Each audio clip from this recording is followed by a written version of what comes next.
ce soir, je veux vous parler de pourquoi on attire des partenaires indisponibles émotionnellement, qui sont jamais présents pour nous.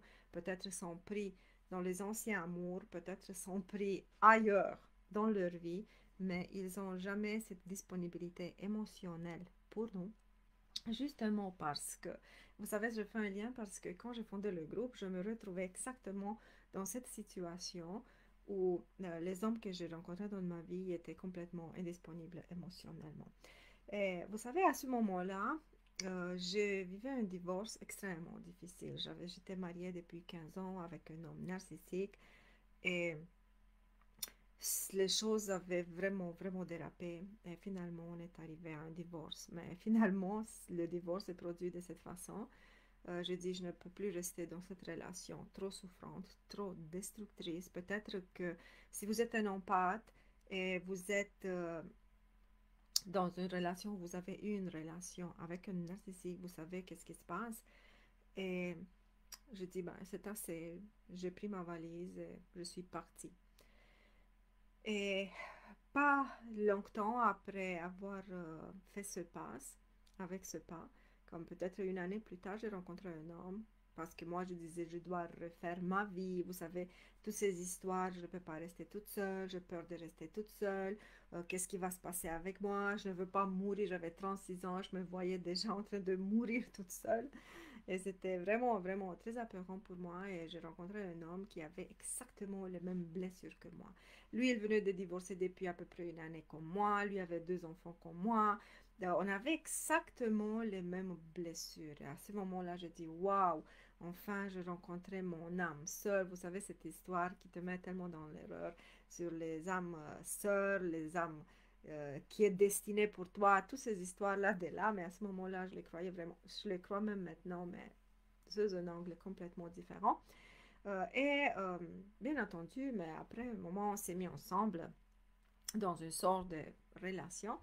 Mais qu'est-ce que j'ai observé avec cet homme? Il était jamais, jamais disponible émotionnellement.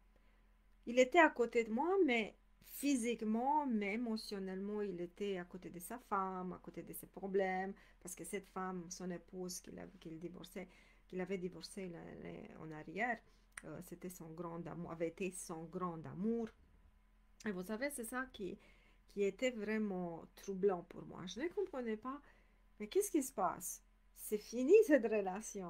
Pourquoi tu es tellement indisponible émotionnellement? Vous savez, à ce moment-là, je ne comprenais pas exactement toute cette dynamique et de la dépendance affective, des relations pièges, des partenaires pièges. Je ne comprenais rien de tout ça. J'étais tout un bébé dans le monde des relations.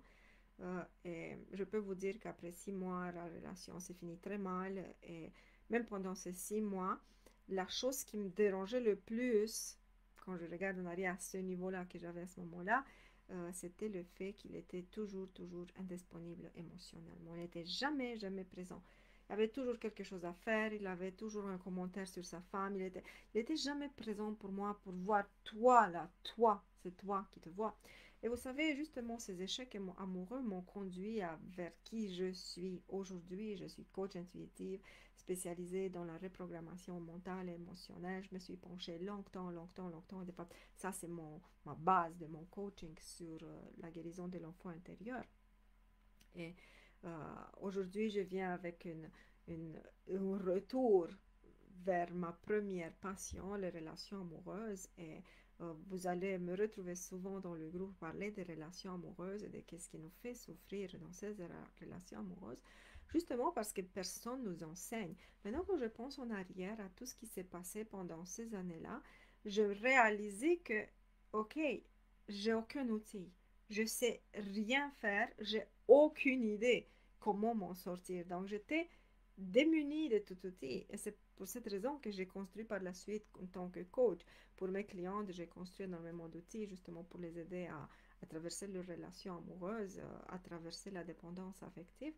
Et j'ai constaté que, euh, d'ailleurs, vous savez, dans toute cette histoire-là, ma grosse question, c'était pourquoi j'attire des partenaires de cette façon, des partenaires indisponibles émotionnellement. Parce que vous savez, le fait que je suis restée 6 mois, 6 mois, c'était pas long, mais ça m'a complètement bouleversée. Euh, à à ce moment, en fait, cette relation, pour moi, quand je regarde en arrière, c'était qu'est-ce qui m'a conduit vers une sorte d'éveil de qu'est-ce qui se passait avec moi. Et à ce moment-là, à travers cette relation, j'ai découvert que j'étais dans la dépendance affective. Vous savez, il n'y avait aucune notion de la dépendance affective avant cette histoire dans ma tête. Vous savez, le monde n'était pas tellement orienté vers guérison intérieure, spiritualité, blessure de l'âme et tout ça. À ce moment-là, l'Internet était juste naissant sur ces sujets-là. Donc, je n'avais nulle part où retrouver ces informations. Et c'était, je me trouvais dans une sorte d'océan où je nageais comme sans direction, sans boussole, et j'essayais de survivre. Et le fait que d'avoir découvert cette dépendance affective, pour moi, ça m'a ouvert grand les yeux. Et j'ai compris que j'ai attiré en premier, j'ai attiré mon ex-mari qui était narcissique. J'ai attiré ce type de partenaire toxique pour moi, hein, ce type de relation malsaine pour moi, justement parce que j'étais profondément plongée dans la dépendance affective. Et maintenant, on vient ici, pourquoi on attire ce type de partenaire indisponible émotionnellement? On les attire justement parce que nous sommes une sorte de balise qui émettent un signal. J'ai besoin d'amour, j'ai besoin d'amour, j'ai besoin de tendresse, j'ai besoin de protection, je me sens seule, je me sens dans l'insécurité. S'il vous plaît, quelqu'un est là pour me sauver, quelqu'un pourrait venir pour me sauver. C'est ça le signal que nous on envoie en permanence quand nous sommes dans la dépendance affective. Et la première personne qui va croiser ta route et qui va te donner un peu d'attention, qui va te donner un semblant de affectivité, pour toi, c'est énorme. Et tu dis, oh, comme une assoiffée, tu vas prendre une bouteille d'eau et tu dis, non, c'est ça, moi, je ne peux pas vivre sans euh, cet amour que je reçois, parce que dans ma vie, j'ai absolument rien reçu. Et c'est ça le mécanisme qui te fait en sorte que tu restes prise dans cette relation de dépendance affective.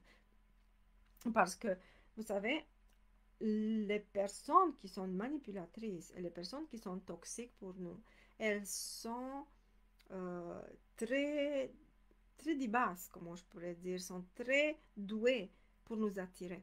Et comment une femme en pâte hypersensible dans la dépendance affective, comment elle va être attirée par une personne euh, malsaine pour elle. Justement, par ce flou d'amour qu'au début elle reçoit, parce que le partenaire que tu rencontres, c'est pas absolument qu'il va être dépendant, en fait, qu'il va être toxique, ou qu'il va être narcissique, ou qu'il va être manipulateur. C'est pas absolument. Mais peut-être qu'il est dans une grande dépendance affective lui aussi. Et alors, il vient vers toi avec cette oh, je te donne l'amour, je te donne l'amour. Vous savez, cet amour, on est toujours collé, cet amour fusionnel, ces relations, on est toujours ensemble, on ne peut pas vivre une journée sans cette personne, on s'appelle tout le temps, on se cherche tout le temps, on s'envoie des messages tout le temps. Vous savez, ce type de relation, c'est comme ça qu'on t'attrape quand toi tu es dans la dépendance affective. C'est ce type de fusion dans une relation qui t'attrape.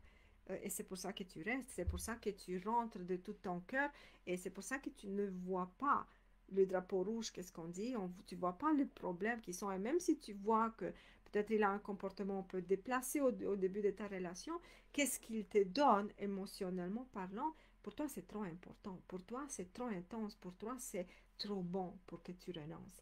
Et c'est pour cette raison que tu ne peux pas, tu ne peux pas, c'est plus fort que toi, c'est très intense, c'est très nourrissant pour toi pour un certain moment, pour une certaine période, et c'est là le moment quand on te prend. Et par la suite, vous savez, ce jeu de la séduction et des relations en symbiose d'entre deux personnes qui sont blessées émotionnellement ne peut pas durer longtemps. Et après, doucement, doucement, ce jeu de la séduction commence à s'arrêter et les partenaires n'alimentent plus cette fusion. Et d'un coup, tu commences à voir le vrai visage de ton partenaire et tu dis, mais il a changé. Pourquoi il ne me donne plus de l'attention? Pourquoi il ne me donne pas de l'amour? Pourquoi il n'est plus tellement protectif? Pourquoi il n'est plus ci, ça, ça, ça? Vous comprenez? C'est ça qui se passe. Et tu te retrouves vraiment très attaché émotionnellement de cette personne qui est malsaine pour toi, finalement, qui est malsaine pour toi. mais tu ne peux pas t'en sortir. Tu ne peux pas. Parce que qu'est-ce que la personne t'a donné au début, c'est trop intense, c'est trop bon pour que tu le perdes. Et c'est une permanente peur que tu vas perdre ça. Et vous savez, je lisais une fois un livre qui disait que à la fin de la relation, à la fin de la relation, qu'est-ce que nous on cherche dans un homme? C'est l'homme qu'il était au début de notre relation. C'est ça qu'on cherche, c'est pour ça qu'on reste, c'est pour ça qu'on essaie de ranimer une relation parce qu'on espère qu'on va recevoir de nouveau cet amour, cette tendresse, cette complicité, cette symbiose, cette fusion avec cet homme. Or, quand les personnes sont blessées émotionnellement, vous pouvez clairement imaginer que les relations sont malsaines. Les relations sont interdépendantes, des codépendances où l'un s'appuie sur l'autre, l'autre s'appuie sur l'autre, l'autre demande à l'autre, l'autre demande à l'autre, et c'est en permanence une sorte de navigation bouleversante. C'est comme on les a mis dans une machine à laver la tête en bas et la tête en haut en permanence. C'est ça qui se passe finalement dans ce type de relation fusionnelle. Et tu constates que cette personne n'est pas tellement disponible émotionnellement. Pourquoi? Parce qu'elle est prise ailleurs, dans ses propres blessures, dans ses propres autres amours qu'elle a eu. Et vous savez, un gros piège dans lequel les femmes tombent souvent, c'est de tomber sur un homme blessé. Et quand tu es dans la dépendance affective, absolument, tu as aussi l'archétype du sauveur. Donc, tout de suite, l'homme te donne un peu d'amour et tu le vois à quel point il est blessé. Tu dis, oh, mon amour va te sauver. Moi, je vais te donner tellement d'amour que tu vas voir à quel point tu vas guérir. Vous comprenez? Donc, tout de suite, le sauveur est là. Mais à force de donner, donner, donner, tu t'épuises. Tu t'épuises. Donc, tu vois que cette personne, elle est blessée. Tu vois que tu es blessé. Et à la place de te poser d'autres types de questions, est-ce que vraiment je veux vivre dans une relation avec tellement blessé?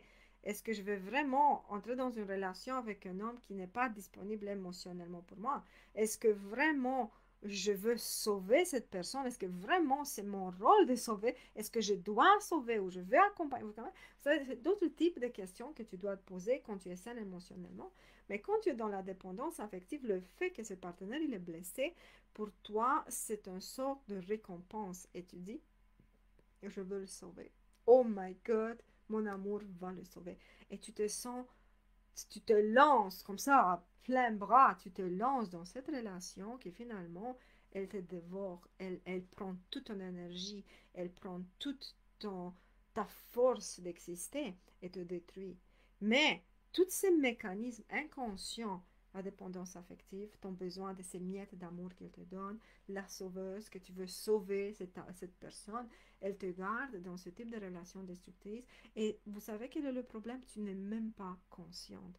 Et le temps passe, et le temps passe, et plus le temps passe, plus tu restes engrené dans cette relation, et plus ça intervient aussi l'habitude, ça intervient aussi si vous allez vivre ensemble, des enjeux financiers, des enjeux sociaux. Si après un enfant arrive dans la relation, après c'est le poids de l'enfant, on ne peut pas laisser l'enfant sans père, on ne peut pas se séparer. Vous savez, il y a tellement d'enjeux qui rentrent dans la relation en sorte que tu ne peux plus quitter la relation. Mais à l'intérieur, tu es une sorte de d'épave. À l'extérieur, intérieur, tu es morte et tu ne sais pas de quel côté tourner parce que tes mécanismes inconscients te gardent. Vous savez, justement, j'ai discuté aujourd'hui avec une madame qui disait, je suis depuis 30 ans dans une relation qui est complètement off, une relation déséquilibrée, une relation où je sens que je meurs. Et j'ai pris la décision de partir, de m'éloigner sous prétexte que je change d'emploi dans une autre région. Ok, on n'est pas divorcés, on est toujours ensemble, mais j'ai mis un peu de distance entre nous. Et le fait de mettre de la distance entre nous, ça m'a fait du bien parce que je vivais plus cette folie de tous les jours de la codépendance, mais je me sens coupable. Je me sens extrêmement coupable de l'avoir abandonné. Et lui, il m'en veut. Et lui, il dit que c'est moi qui a détruit la relation. Et lui, il dit que c'est à cause de moi que maintenant il souffre. Donc, regardez quand toi, prise dans ces engrenages des amours souffrants, tu essaies d'échapper. Si le partenaire il est instable émotionnel, si le partenaire il est toxique et il est indisponible émotionnellement, mais ça crée cette codépendance que comme toi tu as besoin de lui, lui aussi il a besoin de toi. Et quand toi tu essayes de t'échapper, tout de suite ça va revenir vers toi ce jeu de la culpabilité, d'autant plus quand le partenaire va amener vers toi cette culpabilité. Donc, tu vas te sentir éternellement coupable et tu vas te dire, mais c'est moi qui a détruit la relation, mais c'est moi qui n'a pas assez fait, j'aurais dû faire plus. Vous savez combien de fois j'entends des femmes qui vivent dans des relations catastrophiques depuis de nombreuses années et quand finalement elles quittent la relation, il y a cette énorme culpabilité et cet énorme poids sur leur épaule où elles disent peut-être que j'ai pas assez fait. Peut-être que j'aurais dû me battre plus. Peut-être que j'aurais dû essayer plus. Vous comprenez? Mais s'il vous plaît, si vous vivez ce type d'épreuves émotionnelles dans votre relation, moi je vous dis tout de suite arrêtez ça parce qu'une relation qui depuis 20 ans ne fonctionne pas, ça veut dire que pendant 20 ans tu as fait tout ce qu'il y avait à faire pour que la relation fonctionne. Et si finalement pareil, elle ne fonctionne pas, qu'est-ce que tu veux faire de plus?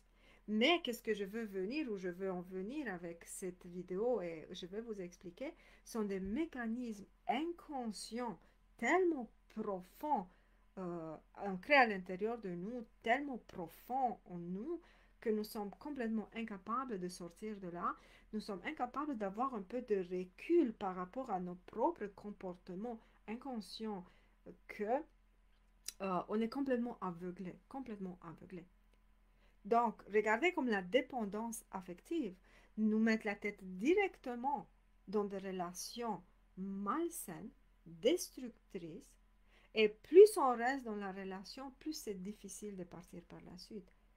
Parce que, comme je vous ai dit, il y a plein d'enjeux qui vont entrer, plein de mécanismes qui vont se mettre en place, tant côté extérieur, famille, déménagement, changement d'emploi, peut-être acheter une maison ensemble, enfants, problèmes financiers, que de côté inconscient, des côtés émotionnels.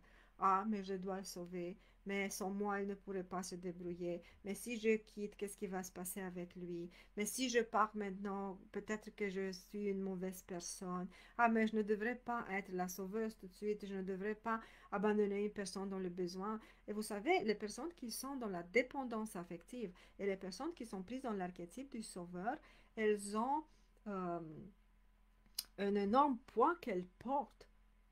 Et elles pensent réellement, réellement, elles pensent, et dites-moi s'il vous plaît en commentaire si vous vivez cette chose, elles pensent que si elles ne vont pas aider cette personne ou si elles vont abandonner cette relation, elles sont des mauvaises personnes, sont des méchantes personnes et personne ne veut être une méchante personne. Et vous savez, j'avais une autre discussion aujourd'hui, il dit, je souffre dans une relation de dépendance affective et je sais que c'est extrêmement toxique pour moi et que ça ne fonctionne pas du tout, mais ça fait déjà 10 ans que nous vivons ensemble et je souffre trop, mais je ne sais pas quoi faire. Et dis-moi s'il te plaît quoi faire mais en sorte que je ne le fais pas souffrir lui. Je ne veux pas lui faire de la peine. Donc regardez, comme dès que tu es dans la dépendance affective et tu es dans cette spirale de la sauveuse et des mécanismes inconscients et de cette identité que tu t'es créée à travers ce mécanisme inconscient de ne pas être, d'être la bonne personne, d'être la personne qui sauve, d'être la personne qui donne tout, tu ne peux pas t'échapper à ton identité. Tu ne peux pas t'échapper à qui tu crois être et comment tu dois te comporter. Parce que tu dis, ah, je suis une bonne personne, je dois sauver cette personne. Abandonner cette relation ou abandonner cet homme où tu meurs tous les jours te met dans un profond, profond état de culpabilité. Et personne ne veut se sentir coupable. Personne ne veut être le méchant dans l'histoire. Et vous savez, surtout quand toi, tu as un homme immature émotionnellement, oh my God, que ça, cette chose de la culpabilité, lui, il va te fouetter en plein visage. Je vous ai dit, moi, j'ai vécu 15 ans dans une relation avec un narcissique. Et narcissique, vous savez, ils vous détruisent de l'intérieur, surtout que moi, j'étais profondément dépendante affective. J'étais empathe, hypersensible. J'étais dans une totale soumission. Et ça venait directement de mon père qui nous avait habitués dans ce type de soumission. Et j'avais continué avec lui la soumission. Et quand finalement j'étais prête à mourir dans cette relation où j'étais morcelée complètement, j'avais perdu tout repère, je ne savais pas qu'est-ce qui se passe avec moi. Vous savez qu'est-ce qui s'est passé? Tout, tout le temps, depuis 12 ans maintenant que je suis séparée, toujours, même maintenant, après 12 ans, il me dit, c'est toi qui as détruit la famille. C'est toi qui as abandonné la famille. C'est toi qui m'as fait souffrir. C'est à cause de toi que je souffre. C'est à cause de toi. Tout est à cause de moi. Vous comprenez? Donc, à ce moment-là, quand la séparation se produit, imaginez que si maintenant, après 12 ans, il me fait ce type de reproche, mais imaginez comme c'était vite récent, donc c'était vraiment une sorte d'avalanche de culpabilisation sur ma tête. Et moi, j'ai essayé de tenir tête parce qu'il essayait de me ramener dans la relation. Et moi, je savais que si je veux revenir dans la relation, ça va être ma fin là-bas. C'était fini, fini, fini pour moi. Plus jamais je pourrais sortir même de ma maison. Vous comprenez? Il est extrêmement possessif et jaloux. Et j'essayais de toute force à résister, à ne pas retourner, justement parce qu'il essayait de me manipuler à travers cet outil de la culpabilité. Si tu es une mauvaise mère, c'est quel type de femme que tu es, qui tu abandonnes la maison, pourquoi tu détruis la famille, pourquoi ci, pourquoi ça. Donc regardez comme il essayait de me rattraper, il essayait de me ramener dans la relation à travers la culpabilisation. Et je vous dis que je souffrais énormément et je me voyais tellement une mauvaise personne, une mauvaise maman, que j'avais séparé mes enfants. Maintenant, les enfants n'ont plus de père. Mais maintenant, qu'est-ce qui va se passer? Vous savez, toutes ces choses-là qui étaient dans ma tête. Et vous savez qui m'a beaucoup, beaucoup sauvé. C'est qui m'a énormément sauvé de cette culpabilisation? C'est ma fille. Dans ce temps, ma fille avait 8 ans. Et moi, j'ai pleuré, pleuré. Je disais à mes enfants, mais regardez, vous n'avez plus maintenant un papa comme les autres. Mais ma fille me dit, mais maman, c'est juste normal. Il y a plein, plein, plein d'enfants dans ma classe qui n'ont... Oui, on papa, mais on est dans la garde partagée, on est séparés. Il n'y a aucun problème. Et par la suite, quand passait un moment et je revenais, mais oh, je me sens tellement coupable que vous n'avez plus une famille, je détruis la famille. Ma fille me rassurait, une enfant de 8 ans, je pense qu'elle avait plus de conscience que moi à ce moment-là, qui me disait, maman, c'est mieux comme ça. Je ne veux plus ces cris et je ne veux plus ces chicanes tout le temps dans la famille. Je suis mieux comme ça. S'il te plaît, arrête de te sentir coupable. Nous sommes bien, nous, on ne souffre pas. Et vous savez, le fait, parce que moi, dans cette histoire, je me sentais extrêmement coupable envers mes enfants. Ça, c'était mon point faible. C'était la culpabilité envers mes enfants, pas envers lui, parce que lui, c'était un autre niveau, ok? Mais envers mes enfants, de les avoir privés d'une famille, maman, papa, vous savez, la figure idéalisée du couple, heureux et tout ça. Mais c'est ma fille, c'est mes enfants qui m'ont rassurée, et c'est comme ça que je réussis à ne pas céder à toute la culpabilisation que lui me faisait pour que je revienne, vous comprenez? Et quand j'ai vu que mes enfants me disent, maman, nous, on ne souffre pas. Et même aujourd'hui, ma fille a 21 ans, mes enfants, mon fils, il a 17 ans, ils me disent la même chose. Maman, nous, on n'a pas de blessure de qu'est-ce qui s'est passé. Parce que tu as été là, tu nous as rassurés, tu nous as donné de l'amour. Euh, Tu ne dois pas te sentir coupable, tu as fait le meilleur choix pour nous. Donc, regardez, si peut-être vous n'avez pas des enfants tellement éveillés qui peuvent vous rassurer, mais je vous dis, moi, pour vous faire raison et pour vous rassurer, quitter une relation qui vous détruit, c'est bénéfique, pas juste pour vous, mais aussi pour vos enfants, si vous avez des enfants. Donc, la culpabilité, le sauveur, ça sert absolument de rien à rien parce que vous ne faites que avancer et tourner dans la même spirale, dans le même pattern, dans le même modèle destructeur et vous arrivez nulle part, complètement nulle part. Et aussi, je veux mettre l'accent sur quelque chose de super important. Ne pensez pas que votre partenaire va changer si vous pleurez, si vous faites des crises, si vous lui exprimez de 1000 milliards de façons différentes que vous souffrez et que vous n'êtes pas bien. N'essayez même pas de penser qu'il va changer. Parce qu'une personne qui te fait souffrir, elle voit la première fois qu'elle t'a fait souffrir, donc elle va essayer tout de suite de récompenser le mal qu'elle a fait inconsciemment, souvent, mais elle va dire, c'est pas grave, moi je veux plus qu'on vit ça dans notre relation, je vais faire tout le possible pour sortir de là, je vais faire tout le possible pour guérir, pour me récompenser, pour remédier ça. Donc regardez, un partenaire qui voit clairement, il va essayer tout de suite Mais si après une année, 2 années, 30, 5, 10, 15, 20 ans, tu vois aucun changement de sa part, n'espérez pas, s'il vous plaît, n'espérez pas qu'il va changer, parce qu'il ne va jamais changer. Une personne qui veut changer, va changer. Une personne qui ne veut changer, elle va jamais changer, peu importe qu'est-ce que toi tu fais. Parce que moi, je vous dis, mon ex voyait tellement bien à quel point je souffrais, à quel point je pleurais quand il m'insultait, quand il me rabaissait, quand c'était toute cette catastrophe relationnelle dans ma vie. Lui, il voyait très bien. Et il me disait, ah, je veux plus le faire. Je veux plus le faire. C'était ça sa manière de dire, bon, c'est fini la souffrance. Il disait, je veux plus le faire.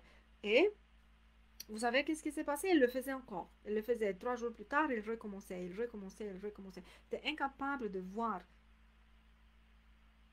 que son comportement me blessait. Il était incapable de changer. Il était incapable de faire quelque chose que ce soit. Et c'est pour ça qu'après 15 ans, j'ai eu cette force de partir parce que j'ai compris que moi, j'avais donné tout ce que je pouvais donner. J'ai fait absolument tout ce que je pouvais faire pour surveiller, pour sauvegarder, pour sauver cette relation et je n'avais pas réussi. Mais à ce moment-là, je n'étais pas consciente que je suis dans la dépendance affective. J'avais aucune idée que j'étais dans l'archétype de l'enfant invisible et beaucoup plus, beaucoup plus. Si vous regardez sur ma chaîne YouTube, vous allez voir plein de vidéos sur tous ces sujets-là et ça va être super intéressant de le découvrir. Et ce qui m'a fait par la suite rencontrer comme une suite sur une durée de à peu près 5 ans, rencontrer 3 ou 4 partenaires avec qui j'ai eu des relations très courtes de quelques mois, ou peut-être on n'arrivait même pas à une relation parce qu'ils étaient toujours, toujours indisponibles émotionnellement. Ils n'étaient jamais présents pour moi, jamais présents pour moi. Et c'est ça que je vous dis. Quand si dans votre vie, vous vous retrouvez dans ce type de situation, vous tombez sur des partenaires qui sont jamais présents pour là, posez-vous des vraies questions. Posez-vous des vraies questions et surtout demandez-vous, est-ce que je veux guérir? Est-ce que je veux transformer ma vie? Est-ce que j'en ai marre de vivre comme ça? Est-ce que je veux des relations épanouissantes où je suis importante, où je me sens aimée, où je me sens belle, où je me sens importante? Ou je veux à l'éternité vivre à genoux devant des hommes jamais là pour moi. Ça, c'est vraiment les vraies questions que vous devez vous poser. Et si vous avez des questions, n'hésitez pas à poser les questions en commentaire. Moi, je vais répondre toujours, toujours avec beaucoup de plaisir. Et alors, jusqu'à notre prochaine rencontre, je vous envoie beaucoup d'amour, prenez soin de vous. Et je vais revenir très très vite avec un autre sujet super intéressant sur les relations amoureuses. Tu es une sorte d'épave, à intérieur, tu es morte et tu ne sais pas de quel côté tourner parce que tes mécanismes inconscients te gardent. Vous savez, justement, j'ai discuté aujourd'hui avec une madame qui disait, je suis depuis 30 ans dans une relation qui est complètement off, une relation déséquilibrée, une relation où je sens que je meurs. Et j'ai pris la décision de partir, de m'éloigner sous prétexte que je change d'emploi dans une autre région. Ok, on n'est pas divorcés, on est toujours ensemble, mais j'ai mis un peu de distance entre nous. Et le fait de mettre de la distance entre nous, ça m'a fait du bien parce que je vivais plus cette folie de tous les jours de la codépendance, mais je me sens coupable. Je me sens extrêmement coupable de l'avoir abandonné. Et lui, il m'en veut. Et lui, il dit que c'est moi qui a détruit la relation. Et lui, il dit que c'est à cause de moi que maintenant il souffre. Donc, regardez quand toi, prise dans ces engrenages des amours souffrants, tu essaies d'échapper. Si le partenaire il est instable émotionnel, si le partenaire il est toxique et il est indisponible émotionnellement, mais ça crée cette codépendance que comme toi tu as besoin de lui, lui aussi il a besoin de toi. Et quand toi tu essayes de t'échapper, tout de suite ça va revenir vers toi ce jeu de la culpabilité, d'autant plus quand le partenaire va amener vers toi cette culpabilité. Donc, tu vas te sentir éternellement coupable et tu vas te dire, mais c'est moi qui a détruit la relation, mais c'est moi qui n'a pas assez fait, j'aurais dû faire plus. Vous savez combien de fois j'entends des femmes qui vivent dans des relations catastrophiques depuis de nombreuses années et quand finalement elles quittent la relation, il y a cette énorme culpabilité et cet énorme poids sur leur épaule où elles disent peut-être que j'ai pas assez fait. Peut-être que j'aurais dû me battre plus. Peut-être que j'aurais dû essayer plus. Vous comprenez? Mais s'il vous plaît, si vous vivez ce type d'épreuves émotionnelles dans votre relation, moi je vous dis tout de suite arrêtez ça parce qu'une relation qui depuis 20 ans ne fonctionne pas, ça veut dire que pendant 20 ans, tu as fait tout ce qu'il y avait à faire pour que la relation fonctionne. Et si finalement, pareil, elle ne fonctionne pas, qu'est-ce que tu veux faire de plus? Mais qu'est-ce que je veux venir ou je veux en venir avec cette vidéo et je vais vous expliquer, sont des mécanismes inconscients tellement profonds, ancrés à l'intérieur de nous, tellement profonds en nous, que nous sommes complètement incapables de sortir de là. Nous sommes incapables d'avoir un peu de recul par rapport à nos propres comportements inconscients, que on est complètement aveuglé, complètement aveuglé. Donc, regardez comme la dépendance affective nous met la tête directement dans des relations malsaines, destructrices, et plus on reste dans la relation, plus c'est difficile de partir par la suite.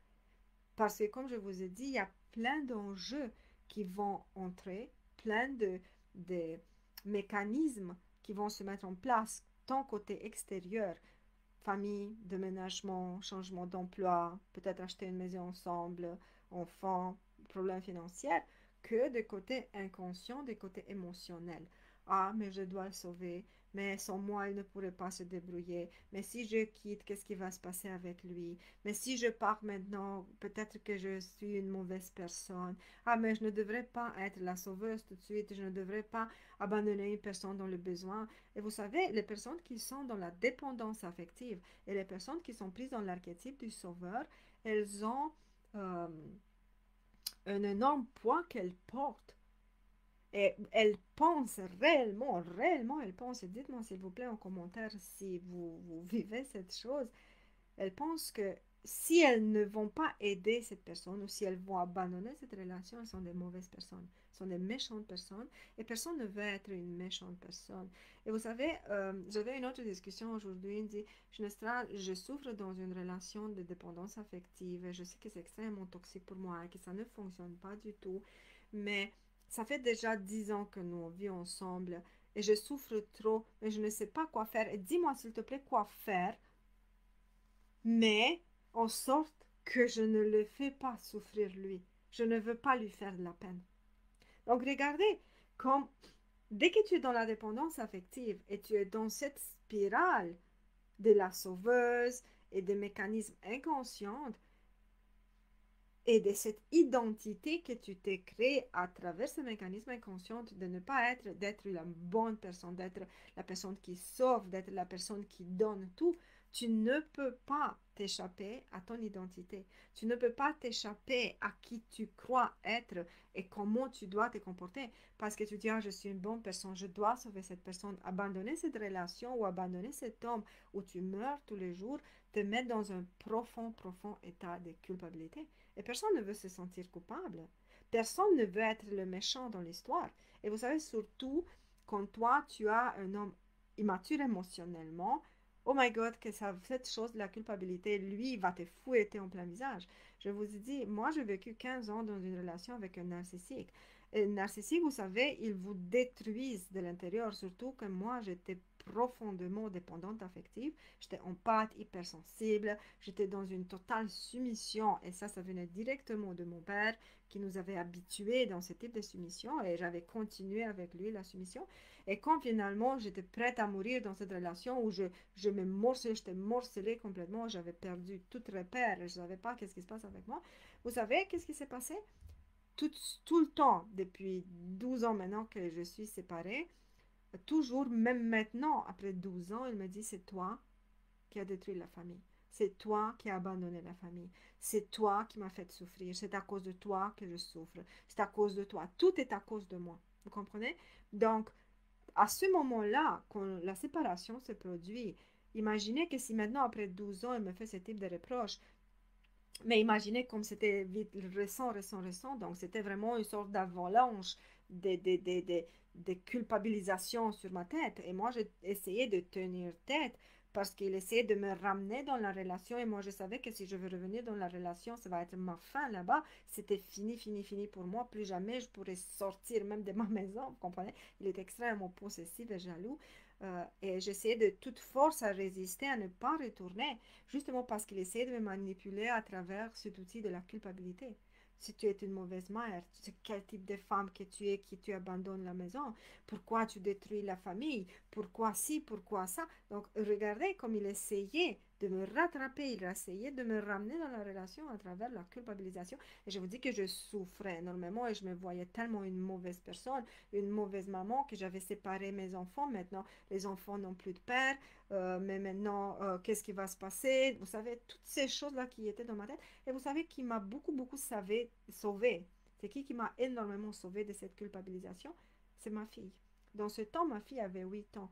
Et moi, je pleurais, pleurais. Je disais à mes enfants, mais regardez, vous n'avez plus maintenant un papa comme les autres. Mais ma fille me dit, mais maman, c'est juste normal. Il y a plein, plein, plein d'enfants dans ma classe qui n'ont, oui, ont papa, mais on est dans la garde partagée, on est séparés.